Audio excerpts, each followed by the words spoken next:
Do Partido dos Trabalhadores tem uma reunião marcada na casa do presidente da Câmara, Arthur Lira. Entre os temas que serão discutidos estão as presidências das comissões. Repórter Bruno Pinheiro está agora ao vivo com a gente para trazer detalhes aí dessa informação. Bom dia, bem-vindo, Bruno. Oi, Cláudia, você um ótimo dia, aos nossos analistas, a quem nos acompanha no Jornal da Manhã, sempre uma honra e uma satisfação.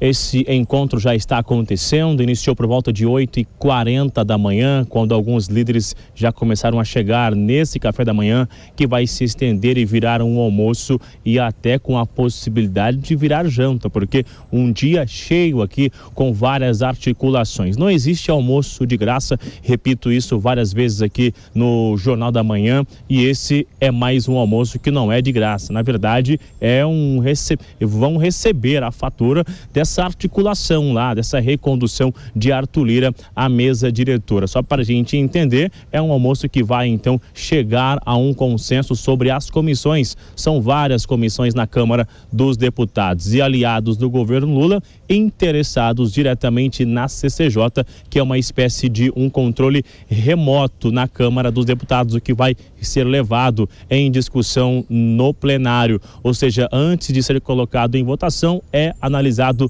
na Comissão de Constituição e Justiça. Chegam a falar num rodízio aí, por qual motivo esse rodízio? Já que Arthur Lira, Cláudio, ele conseguiu ser um articulador de reunir a oposição, aliados do governo, no mesmo bloco. E agora, então, se fala em um revezamento. Eu conversei agora há pouco, antes do encontro acontecer, com o deputado Zeca Dirceu. A nossa equipe de reportagem, ele revelou qual é a expectativa realmente após essa reunião. Vamos ouvir o que disse o deputado Zeca Dirceu.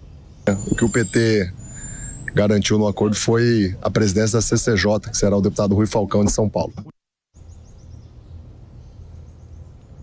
Olha, Cláudia, então é aguardar esse resultado, se de fato será honrado esse compromisso, que era de reeleger Arthur Lira, e aí realmente várias comissões, essa articulação aconteceria. Diferente lá no Senado, que os que apoiaram o candidato Rogério Marinho, esses não vão conseguir, porque de fato as comissões e outras secretarias estarão isoladas, é o que a gente consegue já visualizar com essa articulação de Rodrigo Pacheco lá no Senado Federal, que é um ritual muito comum, na verdade, quando se tem uma oposição.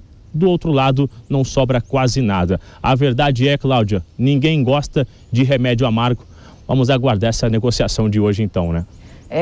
Bruno, também aí sobre o presidente da Câmara, Arthur Lira, deve indicar um ex-ministro de Temer para a relatoria do projeto que define a nova âncora fiscal, né?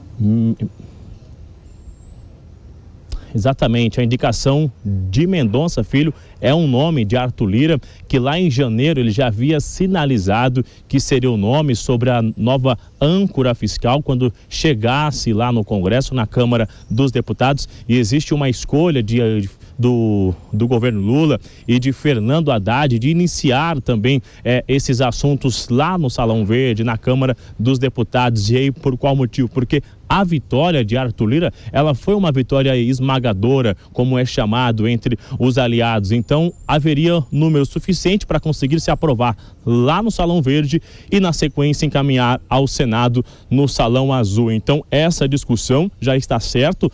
De fato, é um acerto de Arthur Lira, afirmando, segundo o que nós conseguimos apurar nesta terça-feira, essa indicação. Ele de fato é um ex-ministro de Michel Temer, já inclusive esteve no processo de impeachment de Dilma Rousseff, é um nome de oposição que vai estar de fora do governo ali e que vai realmente colocar em discussão um assunto que é muito importante. Não era de interesse do deputado, acabou sendo aconselhado através de Arthur Lira e agora então aguarda Fernando Haddad em enviar até a Câmara dos Deputados e começar essa discussão de conversar com diversos nomes, oposição, com a situação. Ontem eu adiantava no Jornal da Manhã com o Tiago e com a Adriana que eu cheguei a ouvir aqui no início dessa semana que que Luiz Inácio Lula da Silva estava um pouco chateado, de fato, com alguns ministros, porque ele conseguiu, após aquele emblemático 8 de janeiro, se criar uma janela, Cláudia, aqui essa harmonia no Congresso,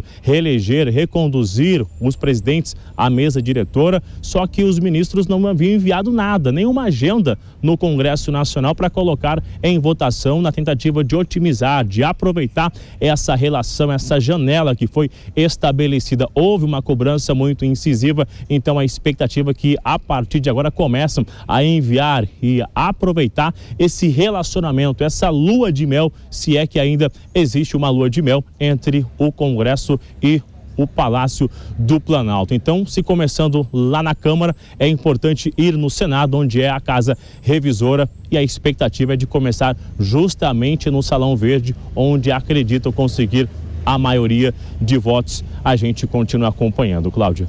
Obrigada, então, até daqui a pouquinho, Bruno. Bom trabalho por aí.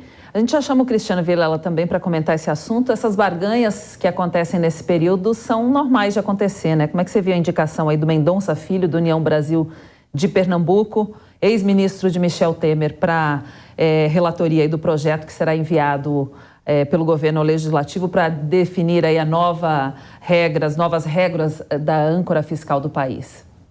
Olha, o parlamento, o poder legislativo, ele é a casa da democracia, justamente porque ele comporta a amplitude de forças políticas existentes no país. Então, é importante que qualquer comando do parlamento, comando seja da Câmara dos Deputados, seja do Senado Federal, venha a espelhar essa realidade do parlamento na composição das comissões, na composição da presidência e relatoria dos principais temas de destaque do país. Então vejamos que nesse caso nós temos durante essa semana essa divisão das comissões, que são tão importantes, os partidos querendo garantir os seus espaços no comando das comissões, e nós temos situações como essa envolvendo o deputado Mendonça Filho, que já está sendo colocado como o responsável, o relator por conta do projeto da âncora fiscal, que ainda nem chegou na Câmara dos Deputados. Veja que é uma questão de se ocupar espaço, e nesse sentido, no que se relaciona a Mendonça Filho, me parece algo bastante interessante. É um parlamentar respeitado, é um parlamentar ponderado, que eu tenho certeza que vai fazer um trabalho ouvindo os principais setores da Câmara dos Deputados. Bom, e ainda